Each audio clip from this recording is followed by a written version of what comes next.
नमस्कार दोस्तों, मैं अभिनंदन मिश्र। लेखपाल का सिलेबस हमने आपको पिछली कक्षा में बताया था। आज उसी के अकॉर्डिंग मैं हिंदी लेके चलूंगा। तो हिंदी में मैं पहला टॉपिक लूंगा संधि। ठीक है, जो जो टॉपिक है उसी टॉपिक के अकॉर्डिंग हम लोग चलेंगे। तो पहला टॉपिक हम लेंगे संधि।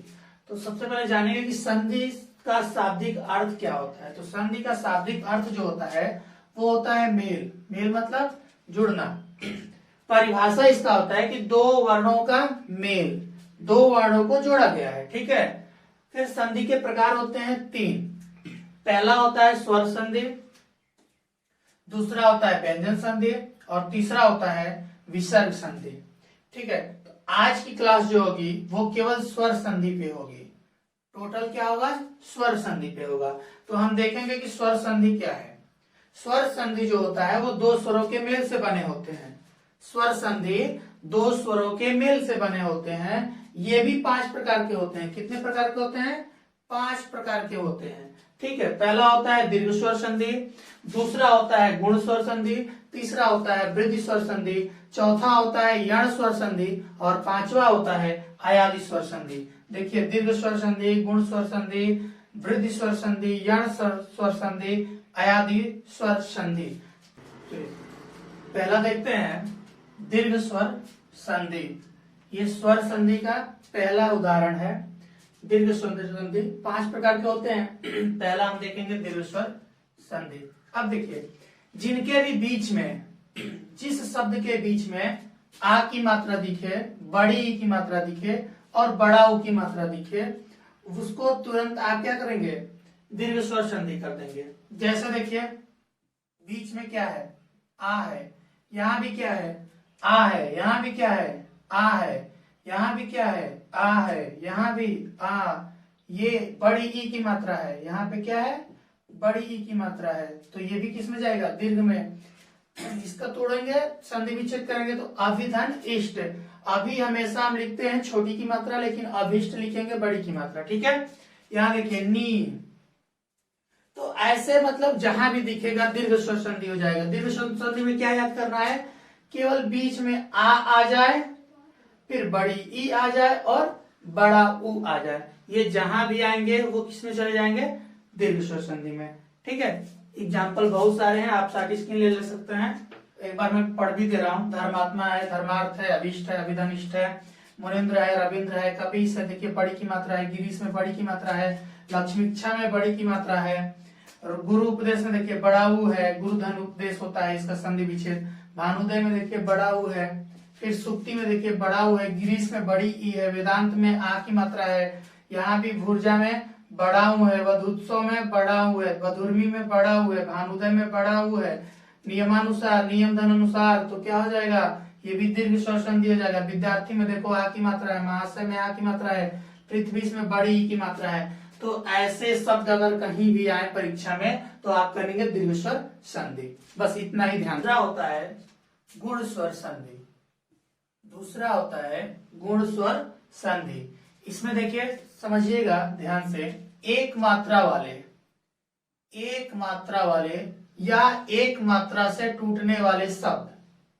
ठीक है, एक मात्रा वाले या एक मात्रा से टूटने वाले शब्द क्या होंगे? गुण स्वर संधि होंगे। जैसे देखिए, ए होता है एक मात्रा वाला, ओ होता है एक मात्रा वाला, अर होता है, जब ऋषि को तोड़ेंगे ना कहीं बीच में तो अर का जुड़ाव होगा।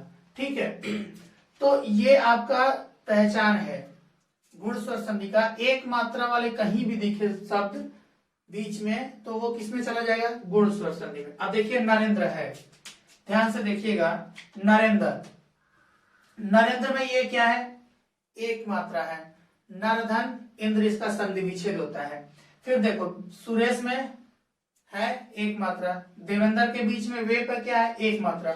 नरेश में भी है, लंकेश में भी है, विरोचित में ओ की मात्रा है, परोपकार में ओ की मात्रा है, जलोर्मी में ओ की मात्रा है, वनोत्सव में ओ की मात्रा है, गंगोर्मी में ओ की मात्रा है, सूर्योदय में ओ की मात्रा है, महोत्सव में ओ की मात्रा है, नवोढ़ा में ओ की मात्रा है, हितोपदेश में ओ की मात्रा है। सप्तर्षि, महर्षि, देवर्षि इससे संबंधित है। जहां भी गुणी व्यक्तियों की बात करें, गुणी व्यक्तियों की बात, ऋषि मुनि क्या होते हैं? गुणी होते हैं। महर्षि भी क्या होते हैं? गुणी होते हैं। देवर्षि भी क्या होते हैं? ये सब गुणी व्यक्ति थे। जितने गुणी व्यक्ति हैं वो सब किसमें आ जाएंगे? आपके गुण स्वर संधि में। ठीक है। परोपकार ओ की मात्रा, तो इसका मतलब क्या है? गुण स्वर संधि का जो शब्द होगा वो होगा एक मात्रा वाले शब्द, जिनके बीच में एक मात्रा लगी होगी, ए की मात्रा, ओ की मात्रा, वो किसमें चला जाएगा? गुण स्वर संधि। तीसरा है वृद्धि स्वर संधि। इसमें ध्यान दीजिएगा, दो मात्रा वाले स्वर, दो मात्रा वाले स्वर, ठीक है। ऐ औ, ऐ औ, ये जहां भी बीच में आएगा वो क्या हो जाएंगे? वृद्धि स्वर संधि। देखो एक ऐ की मात्रा है, महेश्वर ऐ की मात्रा, औ की मात्रा, परमौषध में औ की मात्रा, सदैव में ऐ की मात्रा, तथैव में ऐ की मात्रा, परमौजस्वी क्या है? औ की मात्रा है। परमौज ये भी क्या है? औ की मात्रा है। जलौध औ की मात्रा है। दंतोष्ट औ की मात्रा। माहेश्वर्य में ऐ की मात्रा है। मतैक्य में ऐ की मात्रा है। तदैव में ऐ की मात्रा है। परमौजस्वी में औ की मात्रा है। वनौषधि में औ की मात्रा है। तो जहां भी ये दिखे मात्रा और ये दिखे मात्रा कहीं भी बीच में, तो किसमें चला जाएगा? वृद्धि स्वर संधि में, वृद्धि स्वर संधि में। ठीक है। अब देखेंगे चौथा जो है यण स्वर संधि है। चौथा जो है यण स्वर संधि है। इसका जो नियम होता है वो ध्यान से देखो, य और व के साथ आधा अक्षर आएगा। य और व के साथ आधा अक्षर आएगा। जैसे मैं देख लो, प्रत्येक, ये क्या है? य है, इसके साथ क्या है? आधा अक्षर। इसको तोड़ेंगे तो प्रतिधन एक। अब ध्यान देना, प्रतिधन एक, ती में छोटी की मात्रा हो रही है, तो जहां भी आधा अक्षर आएगा और अगर वहां य है तो वो छोटी ई में बदल जाएगा, और जहां भी वो आएगा और उसके साथ आधा अक्षर है तो वो किसमें चेंज हो जाएगा? छोटा ऊ में। इस चीज को ध्यान देना। जैसे मैं दिखा दे रहा हूं, प्रत्येक में देखो, प्रत्येक में क्या है? आधा त है और ये य है, तो हमने क्या बताया है?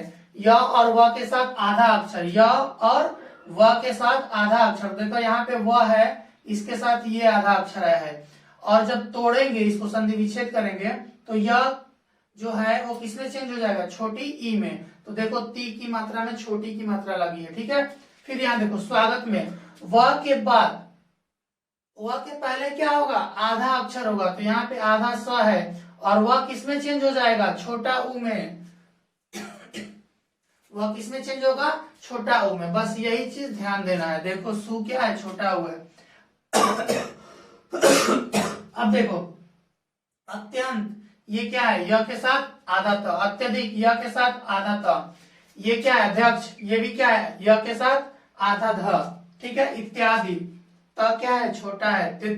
दिव्यागमन, ये य के साथ व आधा है। स्वच्छ, देखो आधा च, स्वच्छ, ये देखो व के साथ आधा स है। अन्वय, व के साथ आधा न। मध्यवालय, ये भी क्या है? आधा ध है। अब एक चीज और देखेंगे, ये तो रहा है आपका य और व के साथ आधा अक्षर।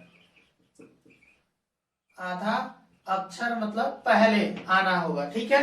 अब जहां भी पितृ और मातृ, किसी भी शब्द को तोड़ने पे पितृ या मातृ का बोध होगा, वो भी किस में जाएगा? यण में। जैसे पितृनुमति, पितृनुमति, तो इसका तोड़ेंगे तो पितृधन अनुमति होगा, तो ये किस में जाएगा? यण में जाएगा। पित्राज्ञा, पितृधन आज्ञा, तो ये भी किस में जाएगा? यण संधि में। मात्राज्ञा, मातृधन आज्ञा, तो ये भी किस में जाएगा? आपका यण संधि में। ठीक है।